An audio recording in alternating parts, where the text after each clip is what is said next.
यार भी साहब सबर बाबा सबर पियो पियो हाल हाल दे अस्सलाम वालेकुम साला वाह खैर खैर लाई बारे उमन चाला खुशा खैर मेहरबानी बाहर मेहरबानी ए आज इम्तियाज चांडे जो ता जे बारे में इख्तिलाफ लगे पाने माने ने सां इम्तियाज चांडे सा कोनन पर एज अ सिंधी शहरी as a Sindhi content creator मुनासिब न पियो लगे इम्तियाज चांडियो ऐं अब्दुल हमीद अबड़ो जेको तमामु बहितरीनु शख़्सियत आहे जेको यंग नौजवाननि खे जेके न मशहूरु आहे बिज़नेस तरफ़ आणु ऐं ॿाहिरि मुल्क जेको आहे न सब्जियूं वग़ैरह ऐं तमामु तर जेके फल फ्रूट थींदा आहिनि उहे मोकिलणु यकीनन इहा शुरू खां वठी बि मुंहिंजी शिकायत रही आहे त भई सिंध जेको आहे पाकिस्तान जो उहो सूबो आहे जेको अर्बन मुल्कनि जे फ्रंट ते आहे रिच मुल्क जेके आहिनि न तव्हां ॾिसो था त इहे साम्हूं आहिनि हाणे इम्तियाज़ चांडियो ऐं अब्दुल हमीद जो जेको आहे सोशल मीडिया ते जहिड़ो आहे जंहिंमें इम्तियाज़ चांडियो काफ़ी अवर थी वियो त as a Sindhi content creator as a Sindhi मूं सोचियो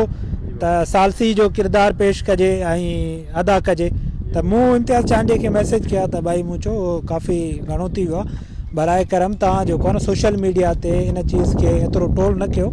ऐं घणो अवर न थियो छो जे एज़ अ सोशल मीडिया खे माण्हू मुस्बत इस्तेमालु करे बहितर आहे छो जे त ॻाल्हि ॿोल थी इम्तियाज़ चांडे सां सो जेको आहे न त मूं चयो मुस्बत जेको आहे न माण्हू तरीक़ा अख़्तियार कंदो आहे एतिरो अवर न थींदो आहे या एतिरो कंहिंखे माण्हू जेको आहे न इल्ज़ाम न हणंदो आहे ठीकु आहे न कंहिंजी पर्सनल लाइफ ते बि माण्हू न वञणु घुरिजे त बहितर आहे असीं पाण सिंधी तव्हांखे ख़बर आहे सिंधवासी रवायतुनि जा जेको आहे न रवायतुनि सां असां मालामाल आहियूं त असांजूं कहिड़ियूं रवायतूं आहिनि तव्हांखे ख़बर आहे परियल चांडियो जेको परू चांडियो जेको आहे न नंगनि जेको आहे न नंगनि ते जान ॾींदो इवन के जॾहिं दाड़ा हणंदो ॾिसंदो कंदो कंहिं गाॾी में नंग नियाणियूं वेठियूं आहिनि त उहो गाॾी मां ई लही वेंदो उहो फुर ई न कंदो आहे त अहिड़ी असांजी सिंध उन जे सिंध जा माण्हू अगरि ईअं थी वञनि त इहो अफ़सोस थिए थो ऐं यकीनन असांखे ॾुख बि थिए थो छो जो एज़ अ सिंधी कॉन्टेंट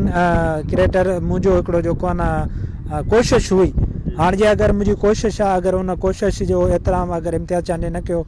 त उहा संदसि जी मर्ज़ी आहे त असां वरी बि इहा ई कोशिशि ऐं चवंदासीं त भाई जेको आहे न घणो माण्हू सोशल मीडिया खे नेगेटिव न बणाए